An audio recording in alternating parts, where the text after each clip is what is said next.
სახელითა მამისათა და ძისათა და სულისაწმინდისათა. ძვირფასო მამებო, ძმებო და დებო, გილოცავთ დღევანდელ დღეს, როდესაც ჩვენ ვიხსენიებთ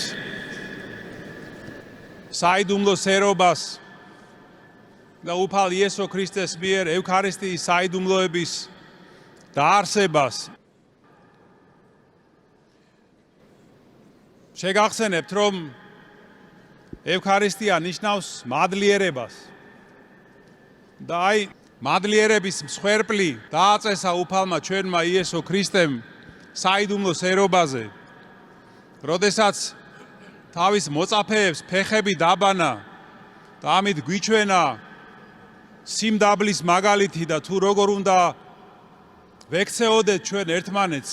რატომ ქვია ამ ლოცვით შეკრებას სერობა, თანაც საიდუმლო? ვინაიდან უფალმა ეს მსახურება აღასრულა, როდესაც შეკრიბა თავისი მოწაფეები ებრაელთა პასექის სერობის შესასრულებლად და მან ყველაფერი აღასრულა ისე, როგორც ძველი აღთქმის ეკლესიაში სრულდებოდა. მაგრამ ერთი მთავარი განსხვავებით. მან განტეხა პური, აიღო სასმისი და თქვა, ეს არის ხორცი ჩემი თქვენთვის განტეხილი, მისატევებლად ცოდვათა. აიღო სასმისი და თქვა, ეს არის სისხლი ჩემი ახალი აღთქმის, ამას ყოფდეთ ჩემს მოსახსენებლად. და ევქარისტიის შესახებ იგი სხვაგან ასევე ამბობს, რომ ვინც სჭამს ჩემ ხორცს და სვამს ჩემ სისხლს, ის ჩემშია და მე მასში. აი საიდან იღებს დასაბამს ევქარისტიის საიდუმლო და იმ ლოცვებს, რომელსაც ჩვენ დღესაც ვკითხულობთ ლიტურგიაზე, ევქარისტიული ლოცვები ეწოდება. რადგან ვიმეორებ, ევქარისტია ნიშნავს მადლიერებას. ევქარისტიული ნიშნავს სამადლობელი ლოცვები. მადლობის, მადლიერების ლოცვები. და აი მაშასადამე ევქარისტია მოდის უფლისგან პირველი საუკუნიდან. მაგრამ ის თანდათან ყალიბდებოდა და საბოლოო სახე მიიღო მეოთხე საუკუნეში. აი ჩვენ ზუსტად იმავე სახით აღვასრულებთ დღეს წმინდა ლიტურგიას. და ლიტურგიული მსახურების ცენტრში არის ღვთისადმი მადლიერება და უფალ იესო ქრისტეს გახსენება, როგორც მან გვიანდერძა. აი თუ კი ებრაელები იხსენებდნენ ეგვიპტიდან გამოსვლას, მონობიდან განთავისუფლებას, ჩვენ საიდუმლო სერობაზე ვიხსენიებთ, ანუ ევქარისტიის საიდუმლოში ვიხსენებთ უფალ იესო ქრისტეს ცხოვრებას, მის ვნებებს, ჯვარცმას, სიკვდილს და აღდგომას. ანუ ყველაფერ იმას, რაც მან გვიანდერძა. და ყველაფერ იმას, რაც მოიტანა ღმერთმა დედამიწაზე ჩვენ საცხოვნებელად. და როგორც გითხარით, აი ამ მსახურების ცენტრში არის მადლიერება. და ასევე ლოცვები, რომელსაც ევქარისტიული ეწოდება და ასევე ამის ერთ-ერთი უმთავრესი ნაწილი არის პურის და ღვინის ზე ამაღლება, ლოცვა სულიწმინდის გარდამოვლენის შესახებ და ლოცვა იმაზე, რომ პური და ღვინო გარდაიქმნას ქრისტეს სისხლად და ხორცად. აი მაშასადამე ძვირფასო ძმებო და დებო, ევქარისტიის დროს სრულდება ყველაზე მნიშვნელოვანი რამ ამ სამყაროში, რომ ქრისტე არის ჩვენ შორის.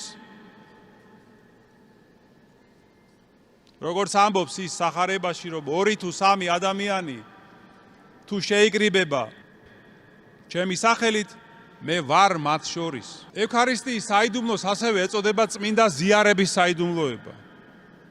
იმიტომ რომ ამ დროს სრულდება ყველაზე მჭიდრო კავშირი ღმერთსა და სამყაროს შორის.